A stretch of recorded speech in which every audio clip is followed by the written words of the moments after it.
Listo. Ajá. Ok. Entonces empezamos.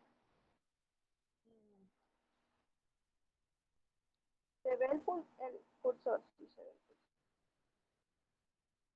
Ajá. Nosotros vamos a estar hablándoles sobre irrigación arterial venosa y drenaje linfático de lo que es el cuello y la cabeza. Comenzando que dos arterias que van a estar irrigando toda lo que es la zona del cuello y la cabeza va a ser lo que es la subclavia y la carótida. Estas dos van a nacer de lo que es el arco de la aorta. Este arco de la aorta va a crear tres ramos principales, que es lo que es el tronco brachiosofágico, la carótida con izquierda y la subclavia izquierda. Ay, perdón. ¿Qué significa eso? Ajá. Ajá. Entonces, del tronco brachiosofágico va a salir lo que es la subclavia derecha y la carótida común.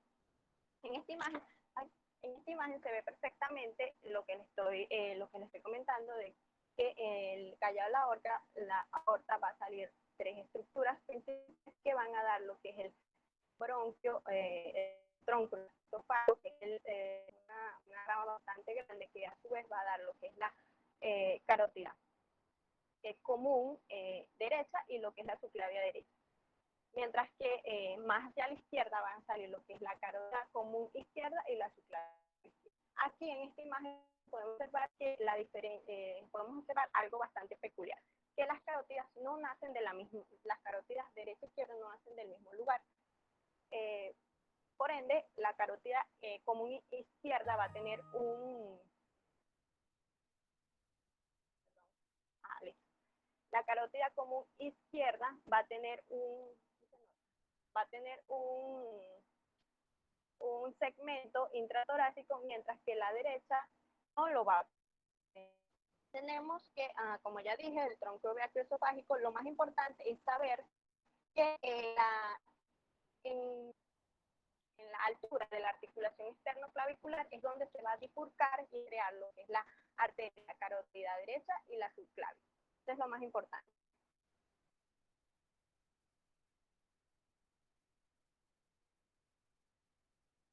Mientras va a ascender oblicuo y lateral, ¿verdad? Hacia arriba, valga la redundancia, y va a tener va a poseer dos segmentos, uno intratorácico y uno en el cuello. Las relaciones anatómicas son importantes porque ya en cuanto a importancia quirúrgica, ya que al saber las estructuras que se relacionan con esta arteria, se van a saber cómo llegar a ella o cómo llegar a ella sin dañar lo que está a su alrededor.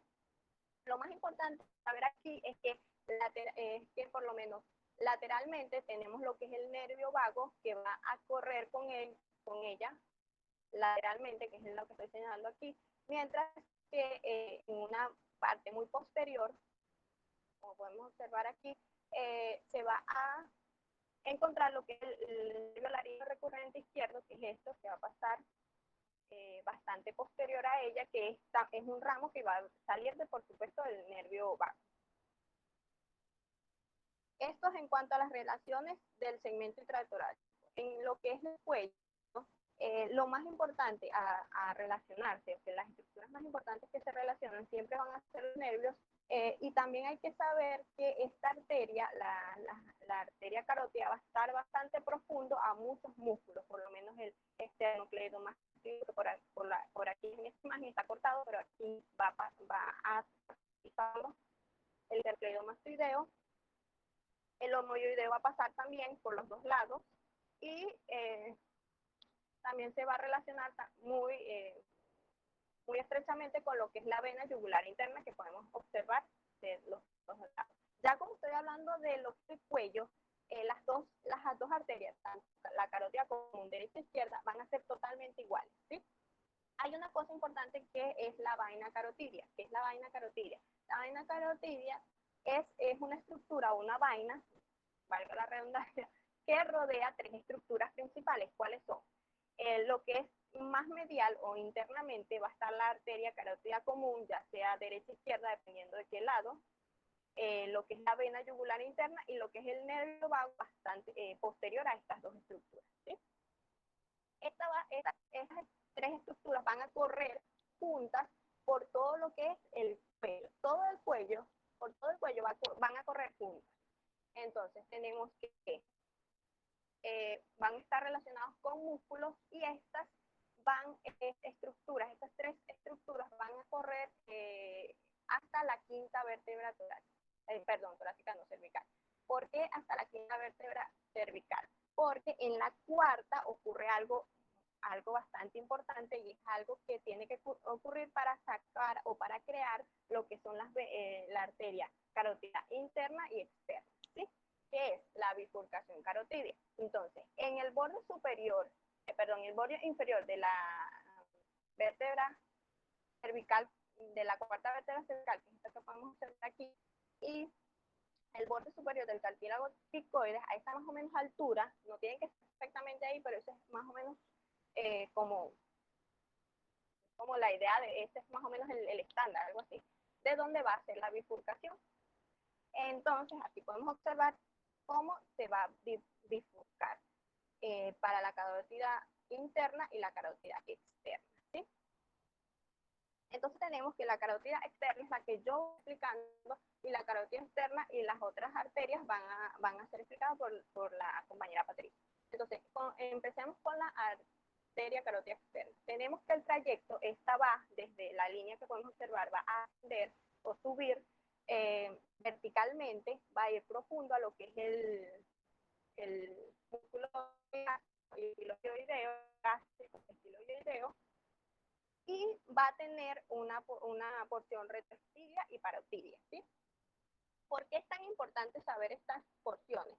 Porque en la porción retrostilia hay un triángulo que es muy importante, que que tiene importancia quirúrgica, ¿sí? Tenemos que el triángulo carotidio, que es el que va a como abarcar todo el espacio, lo que está en el seno,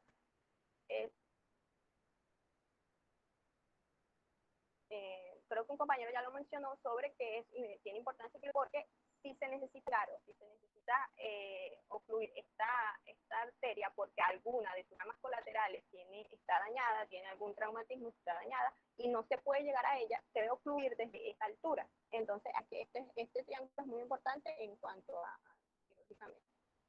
Tenemos lo que es la porción rectoestilia, que es esta porción que podemos observar aquí en esta imagen. Lo más importante va a estar rodeada del diafragma estil. Son unos músculos que van a ser varios músculos, 6 músculos, que es el músculo estiloideo, que es este que podemos observar aquí, el músculo estilogloso, el digástrico. Este estilogloso y el digástrico van a estar superiores a ellas, o ella va a estar profunda, estos dos, y ella va a pasar por encima del estilofaringeo, el músculo estilofaringeo, el estiloideo.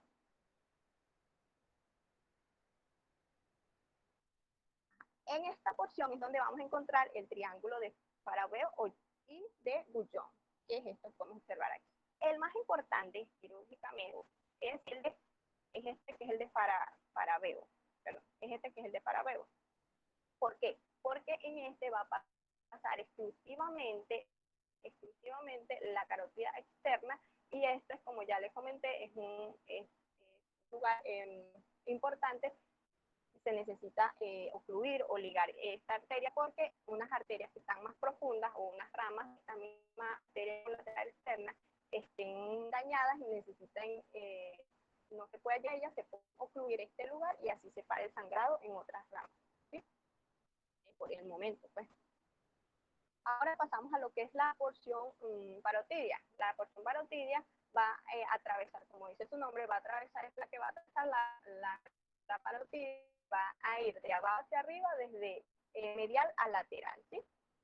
Van a tener unos órganos intraparotidios que son importantes, lo sigo diciendo quirúrgicamente, ¿por qué? Porque si se quiere extraer lo que es la parótida, se necesita saber qué es lo que pasa por dentro de esta parótida para no dañar ninguno de estos órganos intraparotidios, que es el nervio facial, que es este que podemos observar aquí, lo que es la carótida externa y lo que es la vena retromandibular.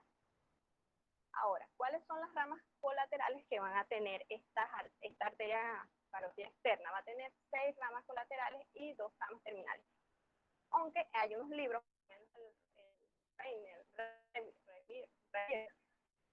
que es de cabeza y cuello, dice que son 7. Perdón, que son 7 arterias colaterales. Pero yo leí otros libros, el PRO tiene que son 6, entonces yo más o menos lo puse como 6, porque eso fue lo que pensé que sea mejor. Ok, listo. De abajo hacia arriba vamos a comenzar con lo que es la rama, con la cavidad inferior, que es esta que superior, que es esta que podemos observar aquí. Luego viene lo que es la faringe ascendente, la lingual, la facial, la occipital, que está bien posterior, la posterior, que también está posterior, por supuesto.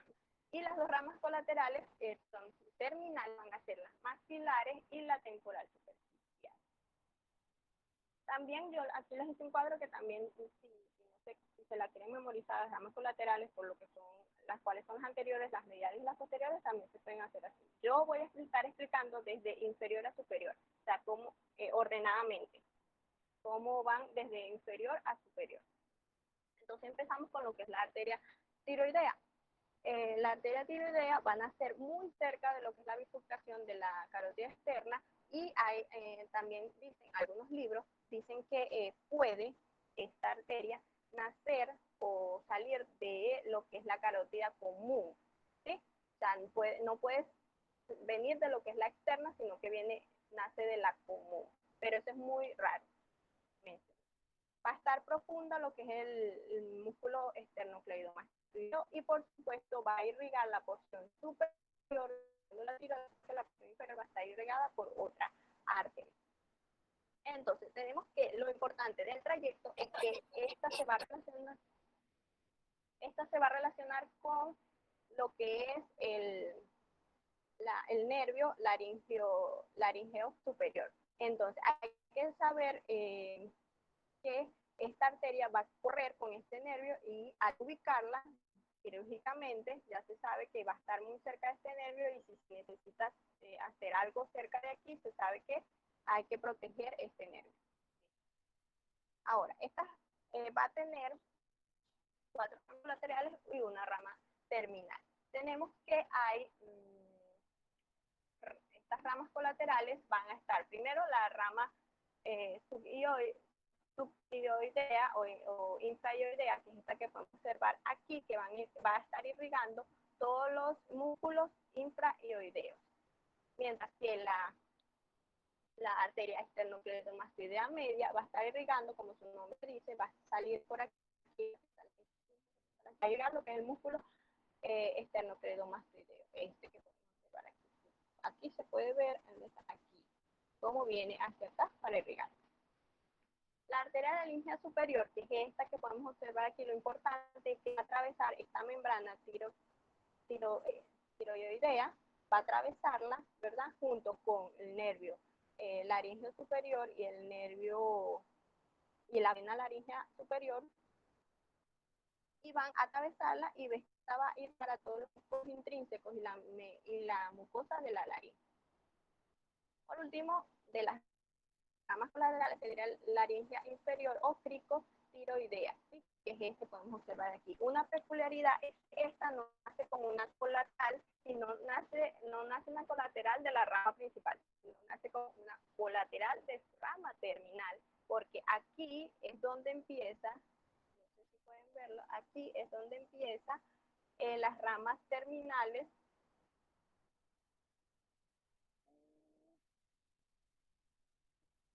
Aquí es donde empiezan las ramas terminales, ¿verdad? Y esta va a salir es por aquí. Entonces, una rama colateral de sus ramas terminales. Esta va a irrigar lo que es el músculo cricotiroideo y la membrana el músculo cricoides, perdón, y la membrana cricoidea. Y por último tenemos lo que son las terminales, que van a ser las ramas glandulares. En esta imagen parece que bifurcaran, ¿verdad? Porque se ven 2, pero en realidad se trifurcan. Entonces tenemos lo que es la rama posterior, la anterior y la lateral. Esta es la que va a irrigar toda la porción superior de los lóbulos de la tiroides. Toda esta parte va a estar irrigada por esta, mientras que esta va a estar irrigada por otra. Cada arteria que les voy a estar, o sea, cada rama colateral o terminal que les voy a estar explicando, yo hice un cuadro al final con todo lo que voy a irrigar, porque yo sé que es bastante, pues, entonces, para saber. Listo. Entonces tenemos que la arteria faríngea ascendente es la segunda, que es bastante finita, va a subir y va a salir más o menos, va a tener un nivel de lo que es la lingual, va a ascender, ¿verdad? Es la rama más pequeña y va a crear dos ramas colaterales y una rama terminal. Tenemos que las ramas medias van a crear a su vez arteria faringe superior y faringe inferior. La arteria faringea superior va a irrigar a lo que es el músculo constrictor superior de la laringe, mientras que la inferior va a irrigar lo que es el músculo constrictor medio e inferior de lo que es la laringe. Mientras que en sus ramas posteriores y perpetentes va a estar irrigando tres músculos, ¿sí? El recto anterior, el recto anterior menor, el recto anterior mayor y lo que es el músculo largo del cuello. Ahora tenemos que las ramas terminales son las arterias meningias posteriores. Estas arterias meningias posteriores van a entrar a lo que es el cráneo, por lo que es el foramen yugular, ¿verdad? Que está por aquí. Pero también puede entrar por lo que es el agujero del hipogloso, o sea, puede acompañar el nervio hipogloso. Y muy pocas veces puede entrar por el agujero condilio. También puede entrar por estas tres agujeros, pero su principal, o sea, lo más normal, lo más cotidiano, es el foramen yugular. Tenemos que, una vez que entra, ¿verdad? Entra aquí, crea lo que es las arterias meningias posteriores, están aquí. Esto van a irrigar lo que es la madre, de lo que es la fosa posterior de lo que es el cráneo. ¿Sí? Y se van a anastomosar con lo que son las arterias meningias medias, que las van a dar otras ramas que ahorita se las voy a explicar. No se las voy a dar para que no se vayan perdiendo. Ok, entonces tenemos que otra vez el cuadro, eso no se lo voy a explicar porque eso es para que ustedes, para estudiar. Pues. Arteria lingual. Tenemos que esta arteria lingual, que es esta que está aquí, va a nacer como 2 centímetros por encima de la bifurcación de la carótida externa. Va a pasar o va a caminar sobre el músculo constrictor medio de la faringe, que es este que podemos ver aquí, entonces va a caminar por aquí. Y va a ir profundo a lo que es el hipogloso, por aquí, y este va a formar dos triángulos importantes que, como siempre, es importante, bueno, no como siempre, sino este es el más importante, el de epígloso, porque va a contener la arteria solamente, que si se necesita ocluir esta, nuevamente, si se necesita ocluir la arteria lingual, se puede hacer desde esta parte, solo cortando el músculo hipogloso se consigue la arteria. Es muy fácil y no es riesgoso, bueno, es mínimamente riesgoso, pues es no riesgoso. Continuamos. Las ramas colaterales van a ser 2 y sus ramas terminales igual 2. Entonces tenemos que su primera rama colateral es la suprayoidea, que es la A. Esta que vamos a observar aquí, yo aquí traigo una mejor imagen, que es esta que vamos a observar aquí, va a caminar por todo el asta superior del hueso ioide y va a irrigar a todos los músculos suprayoideos. Luego tenemos lo que es las ramas colaterales que son las arterias dorsales de la lengua, ¿verdad? Son estas que podemos observar aquí, que van a subir, van a ascender, y van a dar lo que es, van a irrigar lo que es el paladar, el pelo del paladar, van a ir profundas a lo que es la epiglotis y van a dar a lo que es base de la lengua. Luego, por los últimos, tenemos las dos ramas terminales que van a ser la sublingual y esta, que por supuesto, como su nombre lo dice, va a irrigar lo que es la glándula sublingual.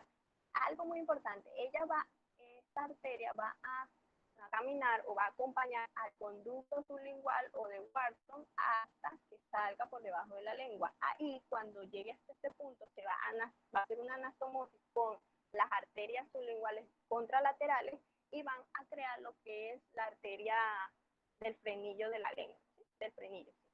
La arteria del frenillo que va a irrigar ahí. Esto también va a crear ramas de mentonianas que van a irrigar el mentón y van a crear ramas alveolares y irrigar lo que son los incisivos de lo que es la mandíbula. Y por último tenemos la profunda de la lengua, que va a subir aquí y va a irrigar lo que son los músculos intrínsecos de la lengua, como también con su mucosa. Músculos intrínsecos y su mucosa. Va a irrigar. Igual aquí está el cuadro. Ok, la arteria facial. La arteria facial es, no se nota ahí, bueno, se crea por aquí y va a uno que es el músculo estiloideo, que queda por debajo de lo que es el hueso del mentón, el hueso de va a estar relacionada con lo que es, o va a crear un triángulo submandibular. Entonces, su trayecto más importante aquí es que va a pasar o va a hacer una curva para subir a la cara, se va a incurvar por delante del macetero. Eso es muy importante porque esa va a dar esa curva que va a tomar ahí para subir a lo que es la cara, desde el hueso del mentón, va a dar como el espacio donde, ahí es donde se siente el pulso, aquí en la mandíbula. Exactamente ahí es donde se encurva, desde el borde del macetero, es donde uno se toca y va a poder tomar el pulso.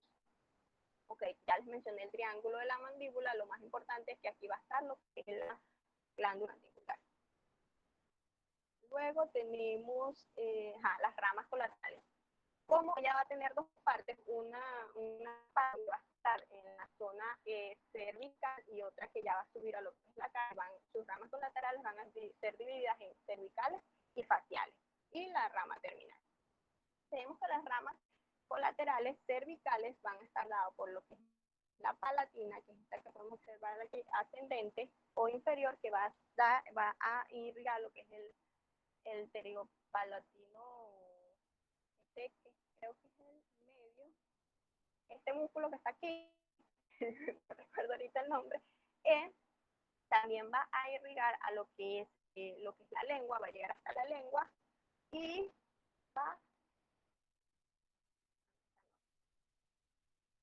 Listo. Y luego tenemos lo que es la rama pterigoidea, que puede nacer de la arteria palatina o también por aquí, y esta es la que va a llegar a todos los dos músculos pterigoideos, el interno y el externo, o el medio y lateral. Luego tenemos lo que es la rama submandibular o submaxilar, que va a venir por aquí, va a venir por aquí, y es la que va, yo creo que tengo una foto más lista, esta misma que podemos observar, esta, y va a irrigar a lo que es la glándula submandibular. Y luego va a tener por último lo que es la arteria submentoniana, que es esta que podemos observar aquí. En esta imagen se ve mejor, llega hasta aquí. Que esto va a ir lo que son las partes blandas del mentón. Luego, ahora vienen las colaterales faciales, que tenemos la arteria macetérica, que como ya que va a subir por aquí y va a irrigar toda la parte inferior del músculo macetero. ¿Sí? Y en este punto es donde yo estoy diciendo que se siente el pulso. Entonces tenemos dos arterias, las arterias labiales inferiores y labiales superiores, que son estas que podemos observar aquí, y estas van a irrigar lo que son el oblicular de la boca. Algo muy importante, cuando se hace la anastomosis de la arteria labiales superiores, o sea, derecha e izquierda, van a subir y crear lo que es la arteria del tabique nasal, que va a irrigar lo que es el tabique nasal.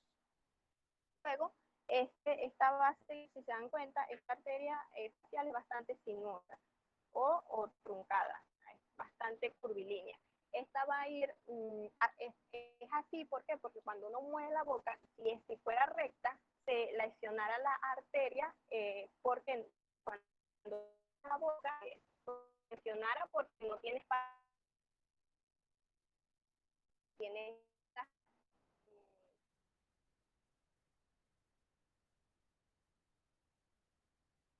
curva, la cara no cierra ninguna. Entonces sube por lo que ¿cómo es esto?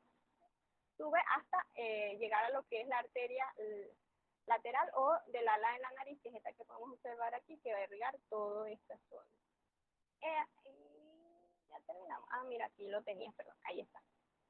Por último, vamos a llegar a lo que es el ángulo del ojo para llegar a lo que es las ramas terminales, que son las arterias angulares. Estas son muy importantes porque estas sufren una anastomosis con unas ramas colaterales de lo que es la carótida interna. Y entonces esto es lo que hace como la conexión entre carótida interna y externa. ¿Sí? Ahí tenemos. Ok, la arteria occipital. La arteria occipital es esta que podemos observar aquí. Y esta va a estar a la altura de lo que es la arteria facial en la parte posterior. Va a estar haciendo lo que es el borde del músculo digástrico, que es este que podemos observar aquí, que apenas se ve, y van a cruzar unas estructuras importantes, que es lo que es la vena yugular interna, que es esta, y lo que es el nervio hipogloso, ¿sí? Van a cruzarlos anteriormente.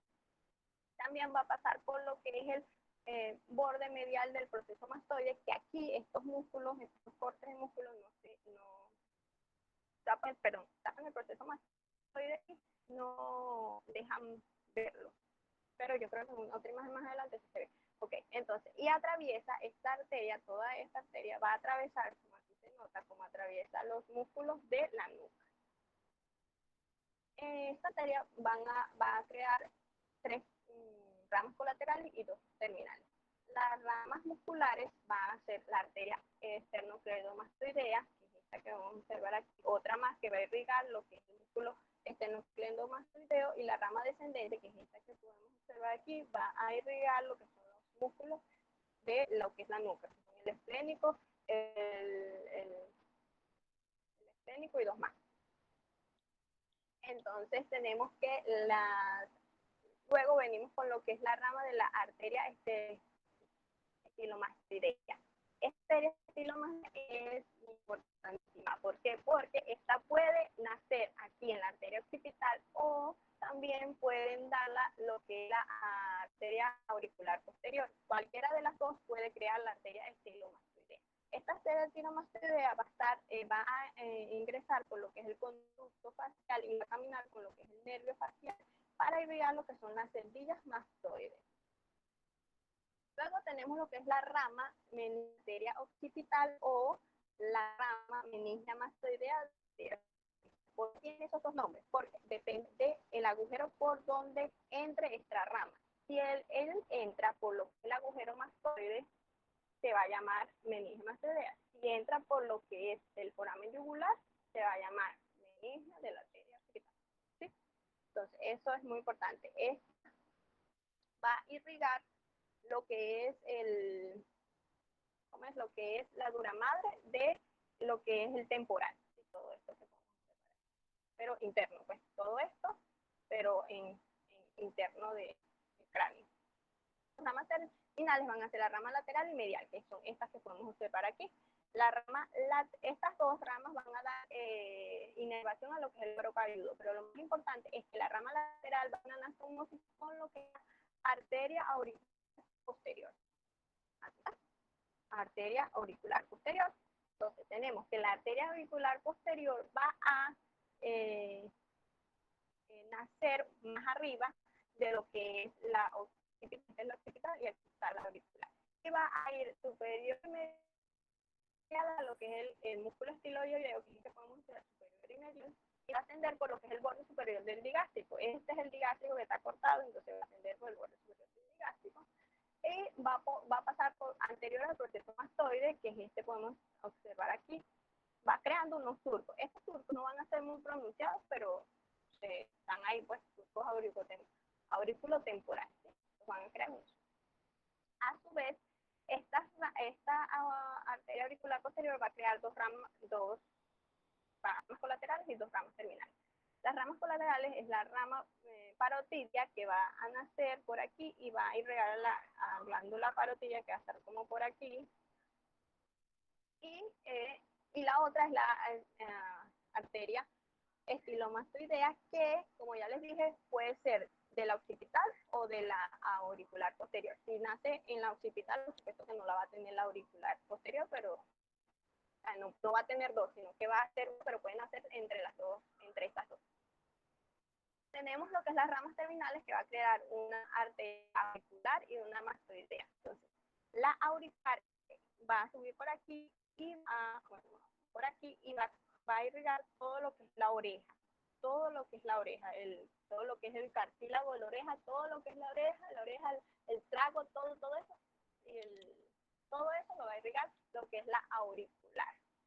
Mientras que la mastoidea va a ir por aquí y va a irrigar todo lo que es el cuero cabelludo de todo esto, de todo el temporal posterior. Y por supuesto, esta es la que se va a crear anastomosis con la rama lateral del occipital. Ahora es la temporal superior, que ya es una arteria terminal. Ya falta esta y otra más, y tenemos las arterias, la carótida externa, perdón. Entonces tenemos la arteria temporal superior que viene o va a salir de lo que es la glándula carótida. Acuérdense que la glándula, entonces se dice que esta va a nacer por la glándula parótida a la altura del cuello del maxilar, por aquí, entre el tubérculo del temporal y lo que es el conducto aurítico externo. Entonces va a relacionarse anteriormente con el trago, la articulación temporomandibular va a estar posterior a ella, luego va a estar profunda la vena temporal superficial, y superficialmente el nervio. ¿Por qué? Porque creo que no les dije, pero siempre van a estar, estos tres paquetes van a ir primero superficial el nervio, después entre la mitad siempre va a ir la arteria y más profunda siempre va a ser la vena. Ese es un dato interesante que leí. Entonces tenemos que las arterias colaterales van a ser 3. Las arterias transversales de la cara, o la facial transversa, que es esta, que podemos observar aquí, que esta va a irrigar a la parótida y a estos músculos laterales de la cara. Mientras que la arteria orbital, que podemos observar aquí, va a irrigar toda la parte lateral del orbicular de los ojos. Mientras que la arteria temporal media es una arteria inconstante, o sea, puede o no estar. Algunas personas la tienen y algunas personas no la tienen. Y va a irrigar lo que es el temporal. Ramas terminales van a ser frontales y parietales, esto que podemos observar aquí. ¿Está? Van a irrigar el cuero cabelludo. Por lo menos la frontal va a estar irrigando el cuero cabelludo de la porción frontal y la parietal va a estar irrigando todo lo que es posterior y se va a anastomosar con lo que es la arteria occipital, ¿sí? la arteria lateral del occipital. Tenemos a la última, la arteria maxilar, la última, pero la que tiene más ramas colaterales. Entonces tenemos que esta se extiende desde la fosa infratemporal hasta la fosa pterigopalatina y sigue al músculo pterigoide lateral. Tenemos que esta va a pasar por 3 estructuras o 3 espacios. El foramen contínuo ligamentoso, que va a relacionarse con lo que es el nervio auriculotemporal y la vena maxilar, y el interpterigoide, que van a estar entre los músculos pterigoideos y el nervio, y va a estar el nervio bucal, y la fosa pterigopalatina, que va a estar entre los tubérculos del maxilar y el proceso pterigoide y el nervio maxilar. Aquí podemos observar, esto es la fosa cóndilo, el ligamento está internamente con el ligamento esfenopalatino, que es esto que vamos a ver aquí, que lo acabo de tapar, pero ahora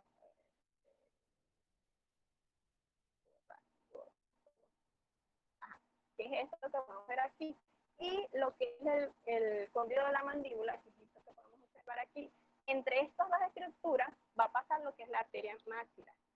Luego va a entrar a lo que es el espacio interpterigoideo, que es esto que ya vemos aquí. Aquí están cortados los músculos pterigoideos, lateral y medial, y el nervio bucal.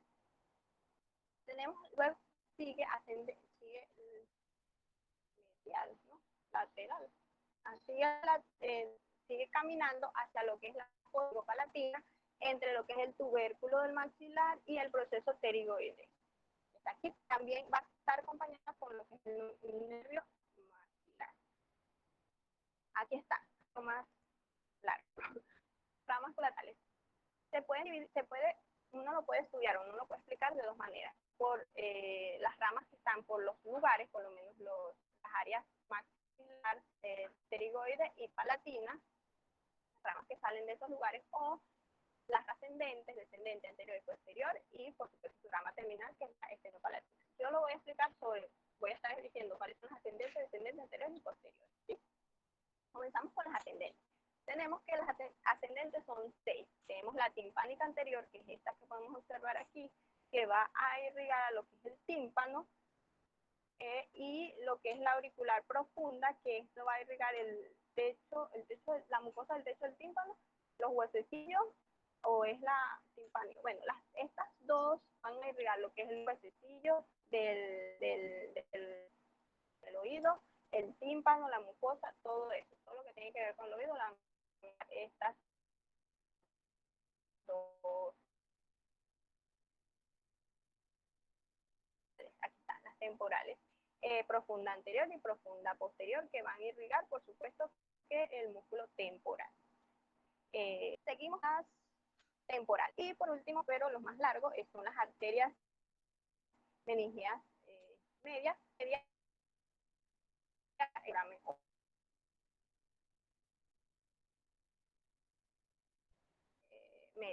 Entonces, vamos a empezar con la meningia media. ¿Sí? Entonces tenemos que acceder con el foramen espino. Esta meningia media va a dar unos ramos que son, cuando entra por el foramen, va a crear unas impresiones que podemos observar que se pueden observar en los cráneos. ¿Sí? Estas impresiones son de higuera, se llaman. Algo muy importante, un dato muy importante, antes de la bifurcación de esta arteria, cuando se está difurcando esta arteria, este preciso espacio se llama el pterigón, ya eso lo sabemos, pero es algo muy importante porque este espacio es bastante sensible, y aquí como es la lámina de la dura madre, no está pegada a lo que es el hueso. Entonces aquí es donde puede ocurrir más lo que son los neurismas epidurales, ¿sí? Por lo que son hematomas epidurales, por traumatismo, ¿sabes? Traumatismo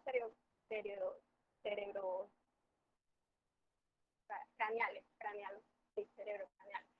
Aquí es donde van a ocurrir en esta área porque es la más débil y es donde no está pegada la lámina de la dura madre. También esta arteria meningia media va a dar unos ramos que van a irrigar lo que es el ojo y va a hacer una anastomosis con lo que es la arteria lagrimal, que va a venir también de lo que es la arteria carótida interna. Va a crear unos ramos petrosos que van a irrigar lo que es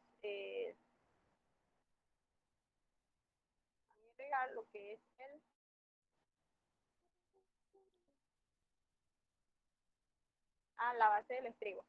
Ahí está. Ahora, ya tenemos lo que es la media, ahora vamos con la accesoria. Con la accesoria es más sencilla, no tiene tantas cosas como si se dan cuenta, no tiene tantas cosas, nada más es la porción ósea y cartilaginosa de la tuba auditiva. Ahora tenemos lo que es las arterias maxilares, que son las arterias maxilares, pero la parte que son descendentes, las ramas descendentes. Tiene lo que es la arteria alveolar inferior, que es esta que podemos observar aquí. Esta se va a meter por el conducto maxilar, ¿verdad? Se va a meter por el conducto maxilar y va a crear unas ramas que van a dar a lo que es ramas mentonianas, ¿sí? Y estas ramas mentonianas se van a asomar con las submentonianas que vienen de la facial, ¿sí? Bueno, aquí van a crear una anastomosis. Ahora voy a borrar eso porque también van a crear unas ramas, bueno, no, va en la maceterina, que es esta que vamos a bajar y va a irrigar el músculo macetero que va a estar como por aquí. La bucal, creo que más adelante tengo una, aquí podemos usarlo, que va a dar, irrigar lo que los dientes, los malares y premolares. La pterigoidea, ¿dónde está la pterigoidea? Es esta que vamos a encontrar aquí, así se ve. Y esta va a inervar los músculos pterigoideos. Por último, tenemos lo que es la palatina descendente o superior, que es, esta la tengo dividida. Esta la tengo por fuera porque hace muchas cosas y son importantes. Entonces tenemos lo que es la palatina descendente, que es esta, va a introducir el conducto mayor, ¿verdad? Dos como palatina mayor y menor. La mayor va a ser exterior y la menor va a irse posterior. Entonces esta mayor va a irrigar todo lo que es el paladar blando y duro y va a introducirse por el foramen incisivo y va a tener una anastomosis con lo que es la arteria nasopalatina de la esfenopalatina, que ahorita te las voy a explicar. Mientras que la palatina menor o posterior, que es esta que va aquí, va a irrigar a lo que es la úvula y todas las partes que están y todas las partes blandas que están en la porción posterior de la cavidad bucal. Tenemos las colaterales anteriores, que son las alveolares posteriores superiores, que podemos observar aquí, van a entrar por los conductos alveolares, que son estos, y van a dar irrigación a lo que son los premolares y los molares de lo que es la mandíbula, de lo que es el maxilar, perdón. Y luego viene lo que es la infraorbitaria o la suborbitaria, que va a entrar por el orificio suborbital, va a caminar por todo aquí, por todo lo que es el piso de lo que es la cavidad ocular, y va a estar acá por el conducto, como conducto orbital de la cara, algo así, y va a irrigar lo que es las alas de la nariz, el párpado inferior del ojo, y va a unas ramas que se van a tener una anastomosis con lo que es la alveolar posterior, y todas estas van a irrigar todos lo que es los dientes del hueso maxilar. Ahora tenemos lo que es la arteria del conducto pterigopalatino o vidiana y la faringe o pterigopalatina. Estas dos van a irrigar lo mismo, van a irrigar lo que es la mucosa de la bóveda laringe. Por último, tenemos la arteria esfenopalatina. La arteria esfenopalatina va a entrar por lo que es el orificio esfenopalatino, ¿sí? Y va a bifurcarse en lo que es sectaria y lateral. Las sectarias van a crear lo que es las arterias nasopalatinas, que ya como ya les comenté, van a tener una anastomosis y por el agujero incisivo que está aquí. Mientras que las laterales, que son estas, van a darle irrigación a lo que son los cornetes y los meatos. Aquí está todo, este cuadro es más largo, pero aquí está todo. Gracias.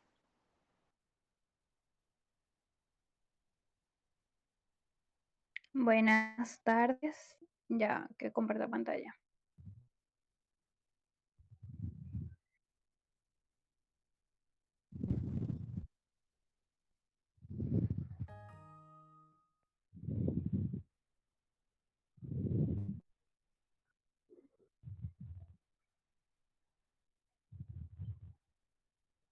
¿Se ve la pantalla? Sí. Sí.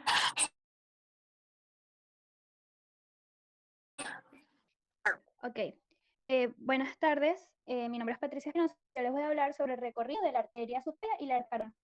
El cerebro va a recibir su vascularidad de ser dos arterias vertebrales que provienen o son ramas de la superior y de las dos arterias carótidas internas. Estos dos sistemas, tanto las arterias vertebrales como la arteria carótida interna, se van a anastomosar entre sí y me van a formar lo que es el círculo arterial cerebral. Ok, la arteria subclavia. La arteria subclavia derecha se va a originar de lo que es el tronco brachioencefálico, que es esta zona que estoy señalando aquí, que no sé si se ve.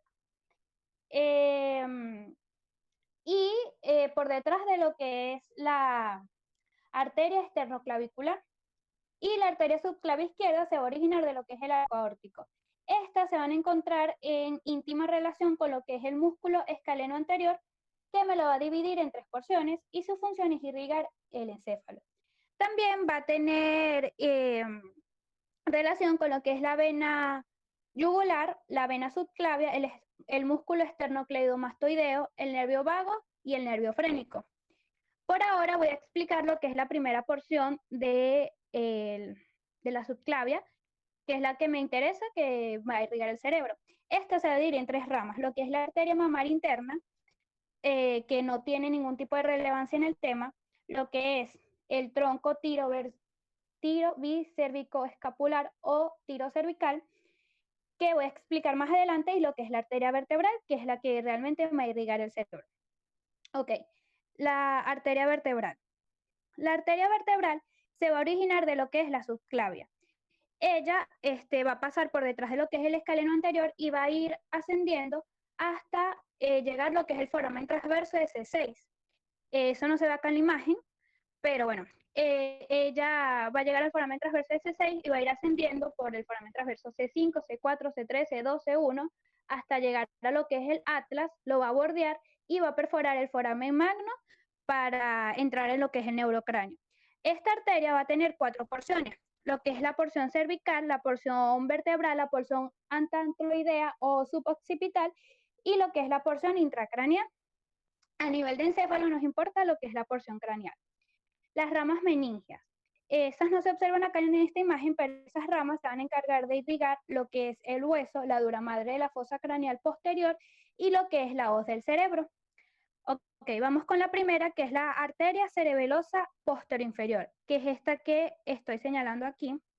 Esta arteria cerebelosa posterior-inferior se va a originar de lo que es la arteria vertebral y ella va a ir de lo que es el nervio hipogloso hasta lo que es la amígdala cerebelosa y el bulbo raquídeo. Es por eso que me va a irrigar lo que es el cerebelo y el bulbo raquídeo. Ella se va a generar de 3 ramas, o me va a generar 3 ramas.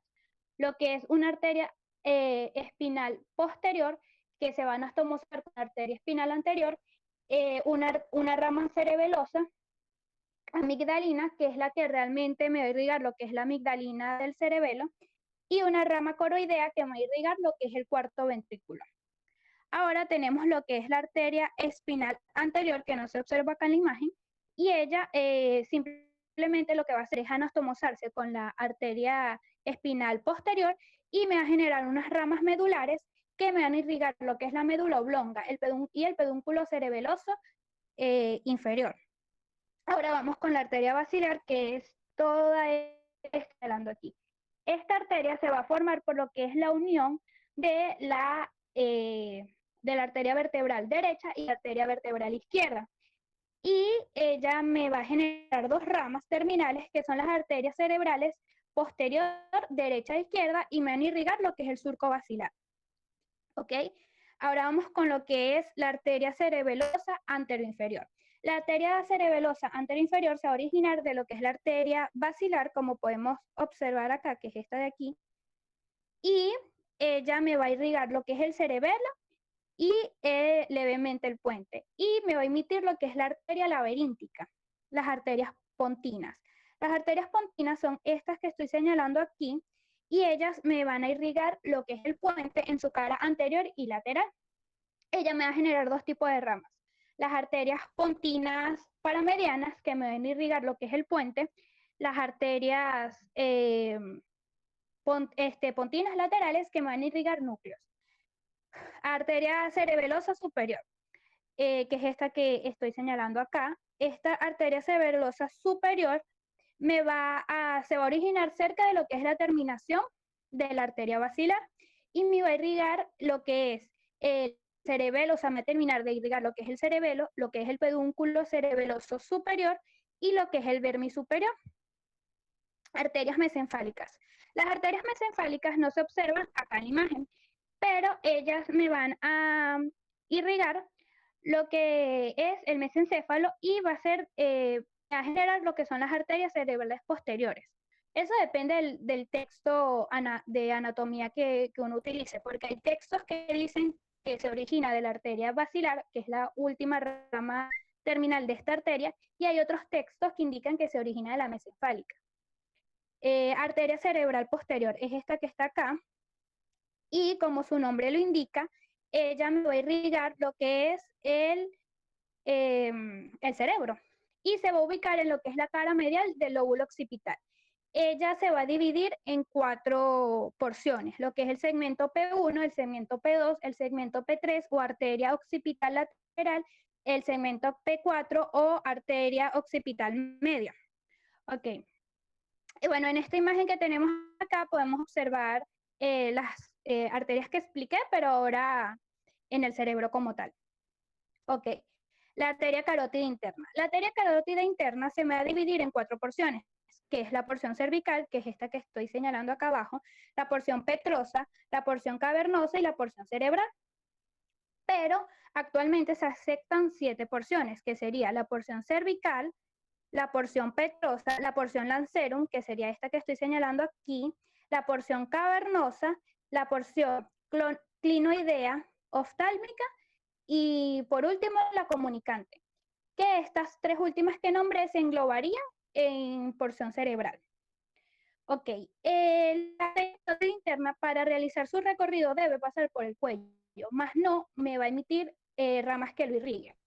Y esta arteria, sobre lo que es la porción petrosa, se va a encontrar dentro de lo que es la vaina o seno carotidio. Y bueno, junto a lo que es la vena yugular interna. Ok, antes de explicar las porciones, voy a explicar lo que es el seno y el corpúsculo carotidio.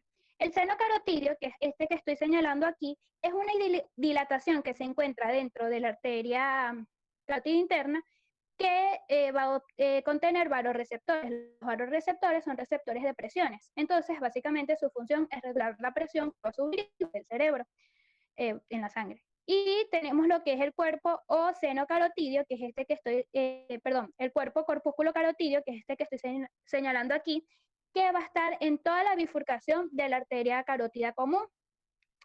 Y me va a contener lo que son quimiorreceptores, que ellos me regulan lo que es el dióxido de carbono y el dióxido de carbono y el oxígeno en sangre. Entonces, por ejemplo, si hay un aumento de dióxido de carbono, estos quimiorreceptores se van a encargar de disminuirlos o de aumentar el oxígeno en sangre. Ok, vamos con la primera porción. La porción cervical no me va a emitir ramas a lo que es el cuello, y simplemente es la porción que pasa por para subir al neurocráneo. La porción petrosa se va a dar desde lo que es cuando penetra la arteria carótida interna en la vaina carotidia hasta llegar a lo que es el ápex o vértice del peñasco del temporal y me ingresar a lo que es el neurocráneo. Es por eso que acá en la imagen se ve más claro. Ok, esta porción petrosa va a estar acompañada de un plexo venoso y un plexo simpático. Y en este plexo simpático va a haber unos conductillos timpánicos por donde va a pasar una de las ramificaciones. Esta porción me va a generar 2 ramificaciones, lo que son las arterias carotidias timpánicas, que son estas de aquí, que son las que van a penetrar lo que es el conductillo timpánico y me van a irrigar lo que es el suelo de la caja timpánica. Y tenemos esta segunda rama de aquí, que es la arteria del conducto pterigoideo o arteria vidiana, que realmente es una rama de la arteria maxilar interna y me va a irrigar lo que es el techo de la faringe. Ahora vamos con la porción lancerum. Esta se da desde el ápex o vértice del peñasco del temporal hasta llegar a lo que es el seno cavernoso. Esta porción no emite ramas y su única importancia es que en los textos muy antiguos se dice que la arteria carótida interna perforaba, o pasaba por lo que es el agujero rasgado, pero esto ya se sabe que no es así, sino que pasa por encima de este agujero. Ok, ahora la porción cavernosa, que es esta acá. La porción cavernosa va a darse, o sea, cuando penetra el seno cavernoso, pero antes de que penetre este seno cavernoso, se va a pasar por encima de lo que es el ganglio de Gase o ganglio trigémino y me lo va a irrigar. Y luego se va a penetrar lo que es el seno cavernoso en su cara anterior. Ok. La primera rama que ella me va a emitir bastantes ramas y me va a estar acompañada, o sea, por todo el recorrido del seno cavernoso, por lo que es el nervio abducens, el nervio oculomotor, el nervio troclear, el nervio oftálmico y el nervio maxilar. Ok, y me va a llegar hasta lo que es la apófisis clinoidea, que es esta que estoy señalando, esta rayita de aquí. Ok, las primeras ramas que voy a hablar son las ramas tentoriales, que tenemos dos, las ramas tentoriales basales y la rama tentorial marginal, que son estas que estoy señalando aquí, que me van a irrigar lo que es la tienda del cerebelo. Vamos a tener una arteria oficiaria inferior, que es esta que estoy señalando acá, y vamos a tener una rama meningia, que es esta de aquí, y una rama del seno cavernoso. Esta es la rama del seno cavernoso y esta es la rama meningia. Y vamos a tener unas ramas nerviosas, que son estas de acá, que me irrigan lo que es el nervio troclear y el nervio trigémino, y la rama del ganglio de trigémino que ya expliqué al principio. Ahora vamos a entrar en lo que es la última porción o la porción cerebral. Esta porción se va a dar desde que sale del seno cavernoso, específicamente en lo que es el orificio carotidio clinoideo, y se va a ramificar en bastantes arterias. Primero tenemos la arteria hipoficiaria superior, que es esta que está aquí, que ella me va a irrigar lo que es el tallo, la glándula hipófisis y parte del hipotálamo. Posterior, ahora tenemos lo que es la arteria comunicante posterior, que es esta que estoy señalando acá, y esta me va a irrigar lo que es esta me va a irrigar lo que es el cerebro, el diencéfalo, el tálamo, el hipotálamo y el nervio oculomotor. Ahora vamos a tener lo que es una arteria coroidea anterior, que es esta que estoy señalando acá, que ella me va a irrigar lo que es el tercer ventrículo, el chiasma óptico, el tracto óptico, el hipocampo, la sustancia negra y los núcleos rojos. Y tenemos dos arterias que no he nombrado, que son las arterias del uncus, y que irrigan el uncus, y la rama para el clivus, que me va a irrigar lo que es el clivus. Y también tenemos lo que es la arteria oftálmica, que es esta que está aquí, que ella básicamente va a realizar un trayecto por lo que es el conducto óptico hasta llegar a lo que es la órbita ocular y me va a irrigar el ojo en sus distintas zonas, y ahorita voy a explicar voy a nombrar sus 16 ramas. Antes, bueno, continuamos con la que es la arteria cerebral anterior, que es esta que estoy señalando acá. Esta arteria cerebral anterior es la rama terminal más pequeña de lo que es la carótida interna. Y ella me va a emitir ramas que me van a irrigar lo que es el cuerpo calloso y los núcleos basales. Ella me va a dar origen a lo que es la arteria comunicante anterior, que no aparece acá en la imagen, pero esta arteria comunicante anterior, es por eso que esta arteria cerebral anterior se va a dividir en una zona precomunicante y una zona poscomunicante. ¿Por qué nombro la arteria comunicante anterior? Esta es muy importante, ya que aquí es un asiento de aneurisma, es decir, hay muchos aneurismas en esta zona. Y ella me irriga lo que es el cuerpo calloso, una región del hipotálamo y lo que es el infundíbulo. Ok, ahora voy a pasar a lo que es la arteria oftálmica, antes de decir la última ramificación de la arteria carótida interna, que me va a tener 16 ramificaciones, que son la arteria palpebral media, la arteria palpebral lateral, la glándula lagrimal, la arteria supraorbitaria, las ramas cigomáticas, las arterias ciliares posteriores, la rama muscular, la arteria lagrimal, la arteria supratroclear, la arteria dorsal de la nariz, la arteria meningea anterior, la arteria etmoidal posterior y anterior, la arteria central de la retina, la prolongación de la arteria oftálmica y otra rama muscular. Y por último, vamos a tener lo que es la arteria cerebral media. Esta arteria cerebral media me va a irrigar básicamente todo el cerebro, me va a irrigar lo que es el óvulo parietal, el óvulo temporal, el óvulo frontal y el óvulo occipital, y también lo que es el surco central. Ella se va a dividir en dos porciones o dos divisiones, una división superior o esfenoidal y una división inferior o insular.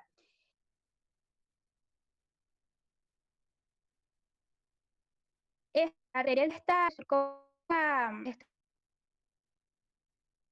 de aquí, la arteria del surco central, que son estas de acá, la arteria del surco postcentral, que es esta de aquí, la arteria parietal, y su división inferior me va a dar lo que es la arteria temporo-occipital, que es esta que está acá, la arteria del giro angular y la arteria temporal media, y lo que es la arteria orbitofrontal. Ok, el polígono de Willis o círculo arterial cerebral. Este polígono se va a ubicar, como vemos acá en la imagen, entre los dos hemisferios, el hemisferio derecho y el hemisferio izquierdo del cerebro. Y se va a dar por ramas de las arterias vertebrales, como ya expliqué, pero específicamente por lo que es la arteria basilar y por lo de la carótida interna, específicamente lo que es la arteria cerebral media. Este polígono tiene la función de, básicamente, llevar la sangre a todas las zonas del cerebro. O sea, su función es que todas las zonas del cerebro tengan flujo sanguíneo. Ok, ahora vamos con la arteria subclavia, pero ahora en la porción del cuello. Como dije, la arteria subclavia se divide en tres porciones, lo que es la porción, o sea, que se encuentra en íntima relación con el escaleno. Entonces, la primera porción o la porción preescalénica me va a dar tres ramas, lo que es la arteria mamaria interna, el tronco tirocervical, que me va a generar tres ramas a su vez, que es la arteria tiroidea inferior, la arteria supraescapular, la arteria cervical transversa y las arterias vertebrales. Luego tenemos la segunda porción o porción interescalénica que me va a dar dos ramas, que es la rama de la arteria escapular descendente y lo que es el tronco cérvico-intercostal, que me va a generar a su vez dos ramas, la arteria cervical profunda y la arteria intercostal superior. Y por último tenemos la que es la arteria, la tercera porción o porción posescalénica, que se va a encontrar con la arteria basilar. Esta es la porción que vemos aquí.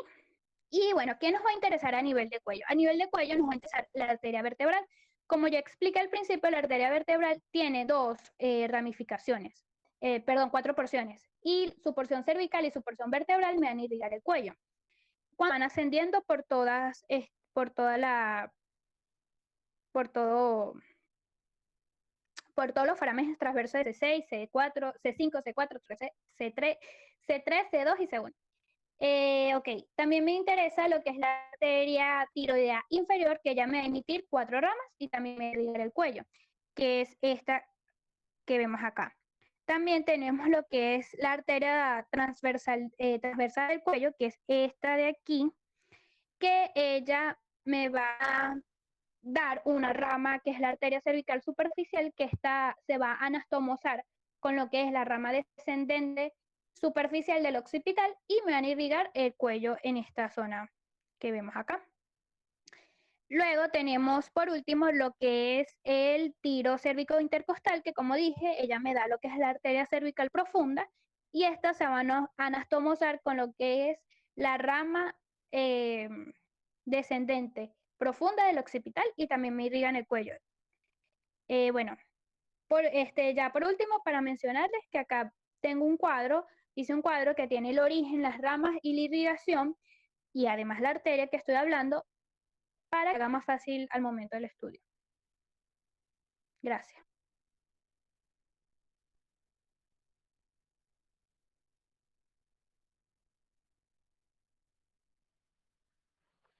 Buenas tardes. Buenas tardes.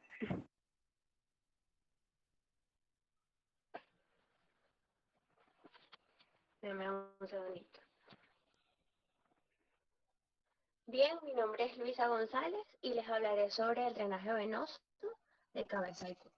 Sabemos que la sangre venosa es aquella que, esto es a modo de resumen, ¿ok? Sabemos que la sangre venosa es aquella desprovista de oxígeno y esta se va a vertir a cada lado de los troncos que se encuentran en la región del cuello, en la base del cuello, y se va a dar por 6 principales venas. tenemos lo que es la vena yugular interna, la vena subclavia, la vena yugular externa. En este cuadrito no lo coloqué, pero tenemos tres más, que es la vena cervical profunda, la vena vertebral y las venas tiroideas inferiores. Todas estas se vierten luego en lo que, o ayudan a conformar lo que es el tronco brachiocefálico, tanto derecho como izquierdo, por eso son bilaterales, todas se encuentran a cada lado, para luego vertirse o desembocar en lo que es la vena cava superior. Es importante saber que tanto las venas yugulares internas, externas, anterior, y también lo que es las venas tiroideas inferiores, se encuentran en la parte anterior del cuello, mientras que las venas vertebrales y la vena cervical profunda se encuentran en la parte, en la región de la nuca o en la región vertebral. Acá tenemos una imagen donde podemos observar la vena yugular interna, tanto derecha como izquierda, la cual comenzaré a describir ahorita, con quién son las stomosas, cuáles son sus afluentes y cuál es dónde inicia y dónde termina ella.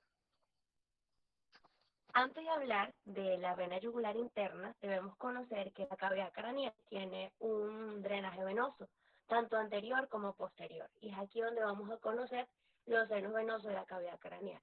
Tenemos en la parte, en el drenaje anterior, lo que es el seno cavernoso y los senos petrosos. Y en la parte posterior vamos a encontrar lo que es la prensa del erófilo, y los senos transversos, o como también se le conoce, los senos laterales. Y por último, en la parte del drenaje posterior tenemos los senos sigmoideos, los cuales van a pasar por el agujero yugular y así formar o iniciar lo que es la vena yugular interna. Acá vemos el seno cavernoso, el cual les mencionaba ahorita. En él van a desembocar lo que es la mayor parte de toda la sangre de la cavidad arbitraria. Por eso acá vemos lo que es la vena oftálmica y la vena esfenoparietal, la cual discurre por el surco, este que vemos acá, y además recibe lo que es la vena cervical media. Tenemos el seno petroso superior, que este va a desembocar en el seno transverso, y tenemos el seno petroso inferior, que desemboca directamente en la vena yugular. El seno petroso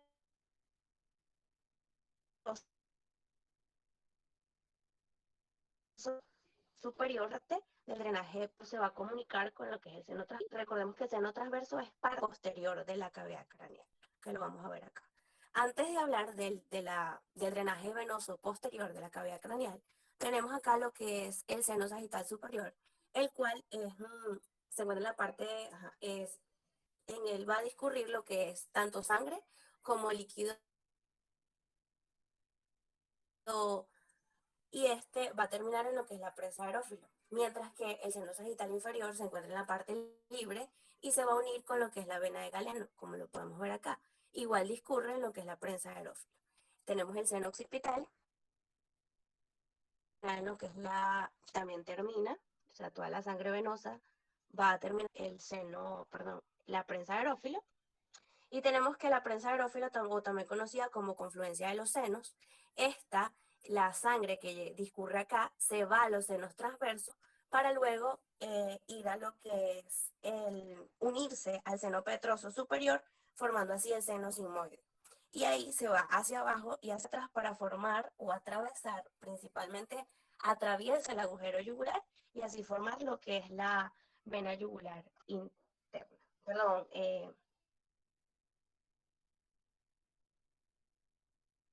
imagen. En este tipo S, ella se forma y comienza a descender por todo el cuello, ¿sí? Donde comienza a ser parte de lo que es el paquete vasculonervioso, tanto como alto como bajo del cuello. ¿Junto a qué? A la carótida interna, a la carótida externa y a lo que es el nervio vago la vena yugular anterior. Luego de que, ¿cuál es la relación que tiene la vena yugular interna? Hacia la parte de atrás se va a relacionar con lo que es la apófisis transversa de las vértebras cervicales. Hacia la parte medial se relaciona con el esófago, con el músculo esternocleidomastoideo. a nivel de lo que es la articulación externo-costoclavicular, ella ahí se va a unir con la subclavia para así luego ser parte del tronco brachiocefálico. Aquí tenemos las venas tributarias, o como también se le conoce, las afluentes. Ya en la cavidad craneal, las mencionamos, tenemos los senos, tanto petroso inferior como el petrooccipital, y también tenemos algunas venas faringias, mientras que en el cuello vamos a tener que recibe a la vena facial, a la vena lingual, a la tiroidea superior, laringes y faringes. Estas venas, estas últimas que mencioné, estas también la mayor parte del tiempo desembocan en lo que es la vena yugular interna y lo hacen gracias al tronco tirolinguofacial. Y también vamos a tener lo que, bueno, ya mencioné el seno petroso inferior. La vena yugular externa, esta es bastante voluminosa y en esta van a desembocar lo que son las venosas de las paredes del cráneo, las regiones profundas de la cara y por último, y más importante la verdad, es que desembocan la sangre de los planos superficiales, las regiones posteriores y lateral del cuello. Acá la podemos observar, esta es la vena yugular externa, la cual se origina ante el hueso mandibular gracias a la unión tanto de la vena maxilar como de la vena superficial. Esto ocurre dentro de la parótida. Luego, ella comienza a descender por la parte, esta es la parte superficial, comienza a descender por la parte superficial del cuello, pasa por encima del músculo esternocleidomastoideo para finalizar o desembocar en la subclavia. Pero antes de desembocar en la subclavia, esta penetra lo que es el ángulo supraclavicular. Las afluentes de la vena yugular externa, estas van a ser las auriculares posteriores, tanto posteriores como superiores, y la escapular o subclavia, superior y posterior. También tenemos que las afluentes de esta yugular externa, vamos a tener la cervical superior y posterior y la vena de la cavidad timpánica. Estas se van a estomosar con lo que es la vena yugular anterior, esto se da por medio de los plexos vertebrales y también con la vena yugular interna.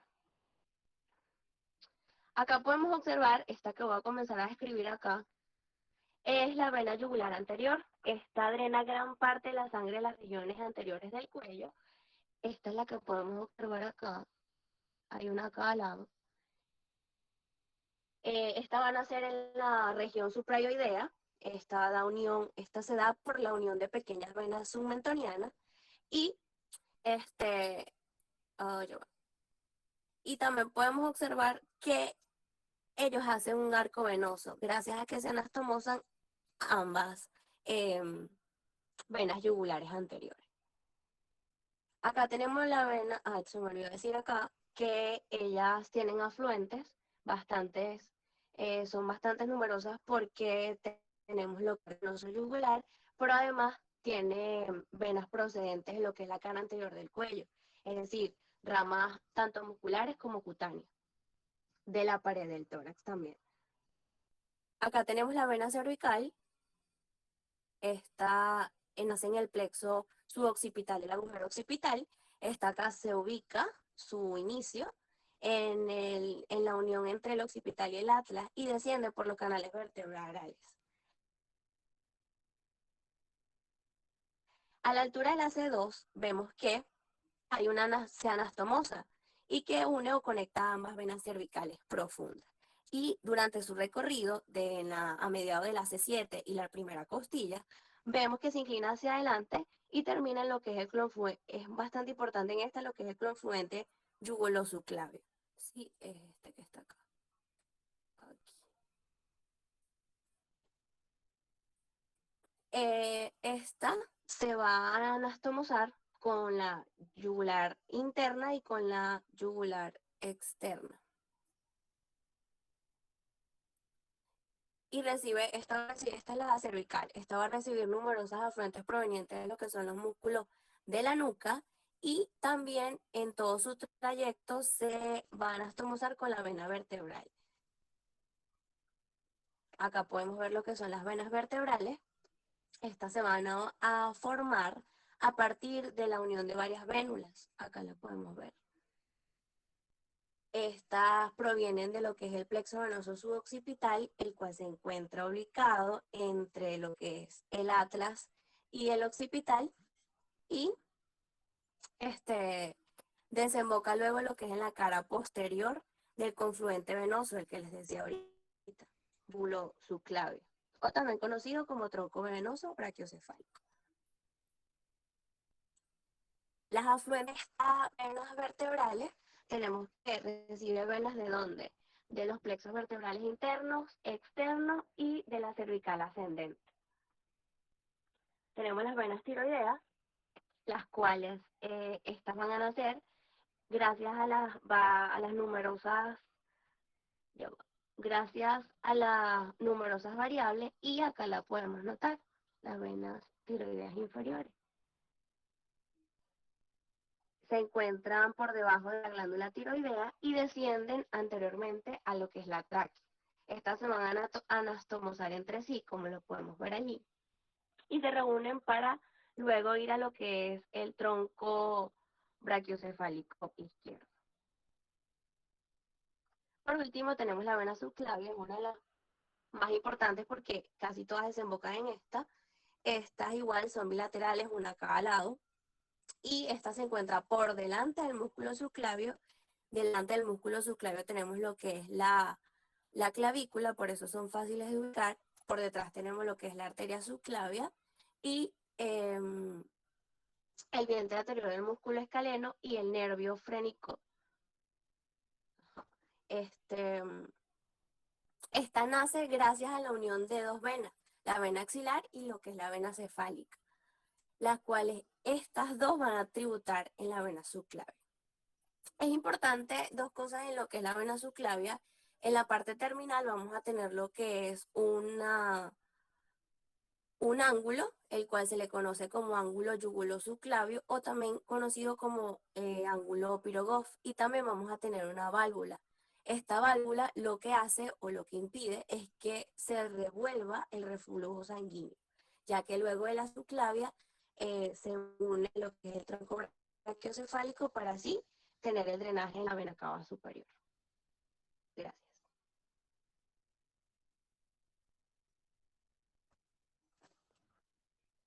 Bueno, Ya.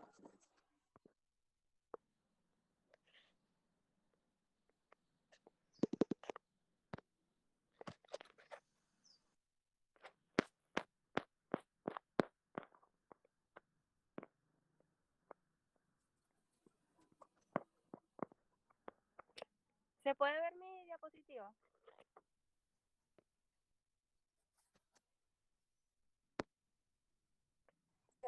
Nada.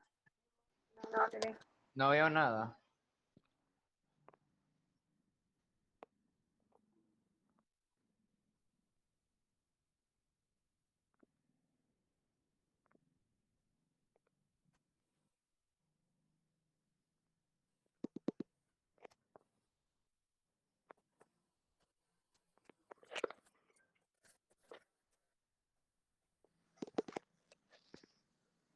Ahora, ¿Dejaste de compartir pantalla? no, es que no me lo deja. Entonces, ¿quieres que yo te comparta mi pantalla? Porfa. Bueno.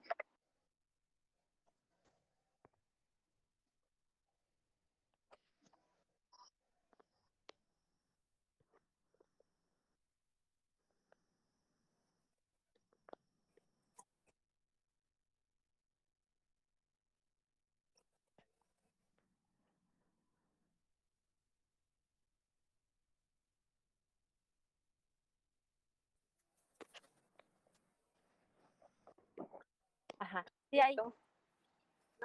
Bueno, yo les voy a hablar sobre el drenaje linfático de cabeza y cuello. Como sabemos, el sistema linfático está constituido por una red de ganglios y vasos linfáticos que transforma una red de ganglios y vasos linfáticos que transforma la linfa. y que discurren a través de determinados órganos, tejidos y de la médula ósea. Este se origina en los capilares linfáticos, que se encuentran en los espacios intersticiales donde se unen los capilares sanguíneos para formar vénulas, recorriendo el líquido intersticial y así drenando para posteriormente converger al resto de capilares linfáticos y formar vasos linfáticos más grandes. Estos poseen tres componentes principales, que son los capilares, los vasos y los ganglios. Como dije, los capilares drenan los vasos y estos a su vez los ganglios linfáticos.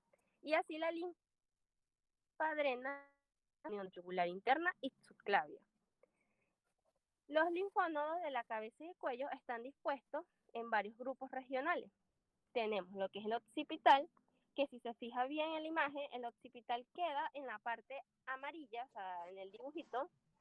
Lo retroauricular es la parte morada. El parótido es el que está de color rosadito. El bucal, que es el azul. El submandibular es el rojo. La cervical superficial es el verde claro y el cervical anterior es el verde oscuro.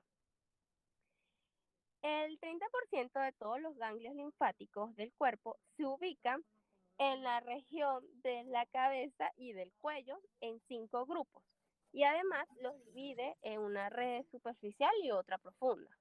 Tenemos que en la red superficial drena lo que es la piel de cabeza y cuello y en la profunda drena lo que es la mucosa de la vía aerodigestiva superior, laringe y tiroides. Ok, en los grupos está el círculo ganglionar pericervical, la cadena yugular anterior, la cadena yugular externa, grupo lateral y profundo del cuello y el grupo cervical profundo yuctavisceral. Pásala. Ajá.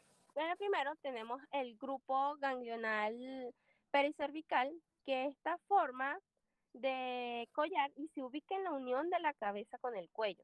Está formado por 5 grupos ganglionares. Tenemos el occipital, que se divide en las superficiales, que está ubicado entre la inserción superior del esternocleidomastoideo y el trapecio en el vértice del triángulo posterior del cuello. Tenemos la subapoaneurótico, que es inconsciente y situado por debajo del grupo anterior. Los profundos, que está ubicado por debajo del músculo esplénico y sigue el curso de la arteria occipital.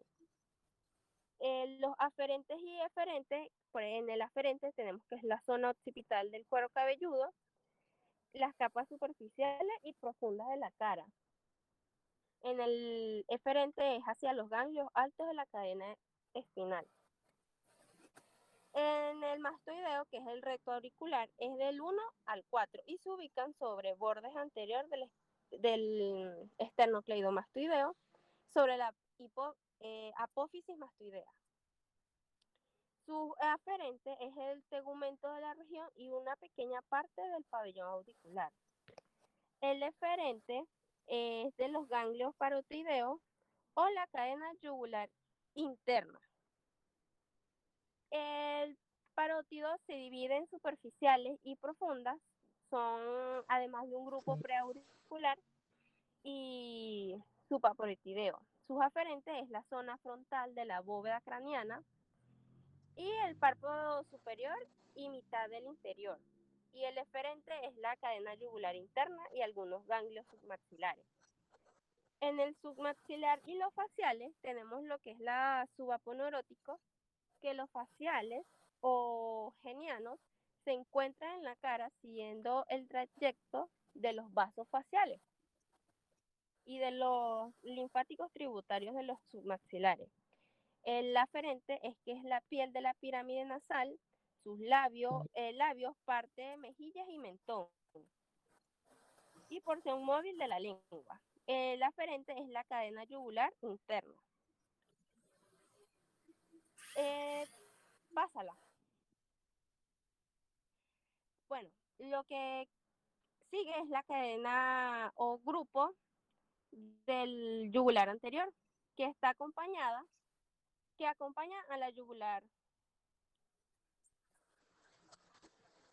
a la yugular externa. Se ubican anteriormente en la lámina petraquial. El aferente es sus tegumentos y músculos anteriores del cuello, y el aferente es a los ganglios del sedán yugular o el visceral transversal. Pásala. Tenemos lo que son los grupos de las laterales profundos del cuello, que están localizados en la región esternocleidomastidea y se ordenan en 3 cadenas, que es la yugular interna, nervio espinal y cervical transversal. Entre las 3 forman el triángulo de Rovier, que la cadena yugular interna es profunda al esternocleidomastoideo y a su vez forman la vaina aponeurótica, de la cual presenta los ganglios externos o laterales. Y los anteriores, que son los grupos superior o subdigástrico. Su aferente es toda la parte anterior de cabeza y cuello. Y la cadena del nervio espinal, que sigue el trayecto de la cadena del nervio espinal.